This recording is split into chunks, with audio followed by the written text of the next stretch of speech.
Sometimes we're in a place where we know we're living below what our hearts desire. A place where we're settling for less. All you keep getting as results is so petty that you're desiring for more. Maybe you heard from someone what you need is prayer, and you prayed and prayed, but still no results. You still keep seeing petty results in your finances, in your academics, in your family. You've been trying to receive that breakthrough in that business, and it never seems forthcoming. Why is it taking longer than it should? Have you ever asked yourself that question? When is the time for that big business, for that big company, for that big industry to be birthed? Your answer has come in these words. The reason why big things have not come to many is all because of a lack of submission to God. God is giving you an answer of peace in this chapter. This chapter unlocks the key to a life of abundant answers to big results. James 4 verse 2-3 says, "Ye lust and have not, ye kill and desire to have, and cannot obtain. Ye fight and war, yet ye have not, because ye ask not. Ye ask and receive not, because ye ask amiss, that ye may consume it upon your lusts." Maybe the reason for the life of frustration, jealousy, and strife is because you never ask God for that very need. The reason for the compromising in many offices is because they never realize that the very lust in their heart can be given by the Father of lights. God never changes. He's the same yesterday, today, and forever. God wants the best for you in that situation. He can never be limited by our needs. He has more than enough ability and capability to supply your needs. But there's a question that opens the channel for that. James answers it. He says that you have not because you ask not. Many of us have passed this place, but why have we not received answers to what we have asked in prayer?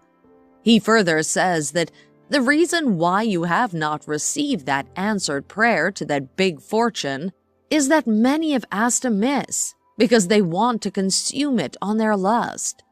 God is more interested in making you than giving you that big fortune. You have to submit your will to God for the channels of your heart to be open for the manifestation. Many have been like merchants and bankers with God. They're trying to transact with God in prayers. God does not want to be transactional. He wants your whole heart sold out to Him. What if God gives you that $1 million contract? What will you use it for? We see many prodigal sons of God who go about with God's resources and sell out to ungodly practices after that open door. There's this popular saying that not all open doors are from God, because there are open doors that lead them astray. Many have become spiritual adulterers, mingled with the world and its practice. In the name of the open door, they've become enemies of God. Now they are no longer reverencing God in their hearts. Just like during the time of Noah, God says, "I've regretted creating man, because their thoughts are breeding wickedness."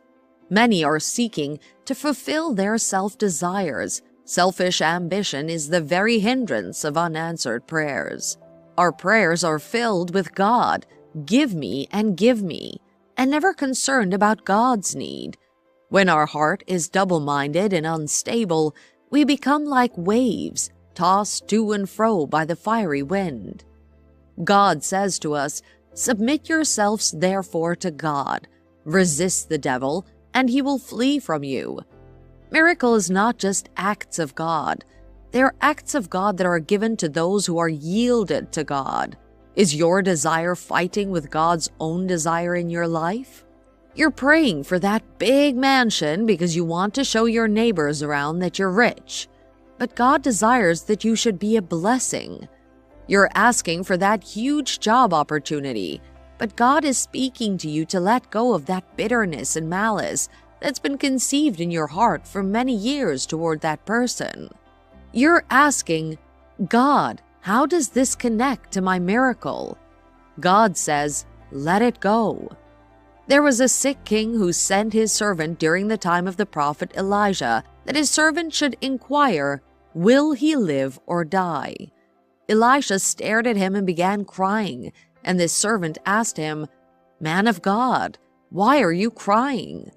He said, "Your king will live, but in reality, he will die, and you, his servant, will be his successor." He said, "I see what you will do when you become a king. You will tear pregnant women. This is the result of those who raise to the providence of power without a yielded heart. Talented and able people are not few. There are few yielded persons to God, those who will fight till they see the will of God on the earth." Why do you want the money? Why do you want a life partner? Why do you want the car and that house? Do you have the need of God in your desires? Submit yourself to God. We have to stop all the pride. We cannot have glorious destiny except you compromise. God wants all of you. He doesn't want anything to take his place in your heart, and he doesn't want any idol nesting in your heart. Our authority over problems and barriers is tied to our submission to God. What does it mean to submit to God? It simply means to humble yourself before God, to give your steps to the Almighty to lead you. When God says go, you go without thinking twice. God is looking for yielded men, men that he can trust, and through them, he can do all he wants to be done. Isaiah 66 verse 2, "For all those things hath mine hand made, and all those things have been, saith the Lord. But to this man I will look, even to him that is poor and of a contrite spirit, and trembleth at my word." You can be the one that God will find faithful and trustworthy to put the destinies of many in your hand. James 4 verse 8, "Draw nigh to God, and he will draw nigh to you. Cleanse your hands, ye sinners, and purify your hearts, ye double-minded." You need to surrender yourself all to God. You find your true life in losing your life for Jesus' sake. Surrendering to God makes you draw near to God. When you surrender your whole life to God, the weight is no longer on you. It's now on him. Jesus says to his disciples, "Anyone who forsakes father, mother, lands, brothers and sisters for my namesake and the gospel will receive 100-fold in this life and the life to come."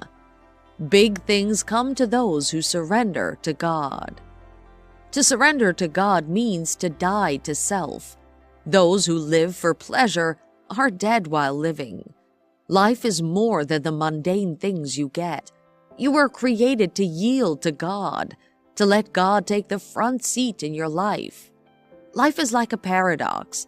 We humans do not know what we're chasing. Once there was a stage in our life where we just wanted to get the best results, get admission into high school, and then you were admitted, and then you began to aim for the final year exams and to be the best graduating student. And after that, you began to aim for a lucrative job. Then we get the job, and then we're aiming for the best position to earn more dollars. And then there comes the need for a family. And at the end of it all, it's vanity upon vanity. You keep transacting your peace with earnings. Nothing is worth your peace. Surrender your worries to God. Let God take care of you. It's better than getting the job done. Rest in God. Something big is coming from that rest. God promised his children rest, and all he needed from them was to have the following spirit, a spirit that surrenders itself to the will of God. You know in yourself that trusting in yourself has never gotten any farther into greatness. Everyone that has gotten to the place of greatness has to surrender themselves to God, like Abraham. God spoke to him to get out of his father's place in obedience. That is submission. Faith is not just getting all we want. Faith is submission to the will of God. Before you ask for anything, ask God what his place is in it. Let it be for the kingdom. Jesus says to us that if we seek first the kingdom, which means the influence of God through us, God is in the business of saving lives and brings restoration. That is the purpose of your prosperity.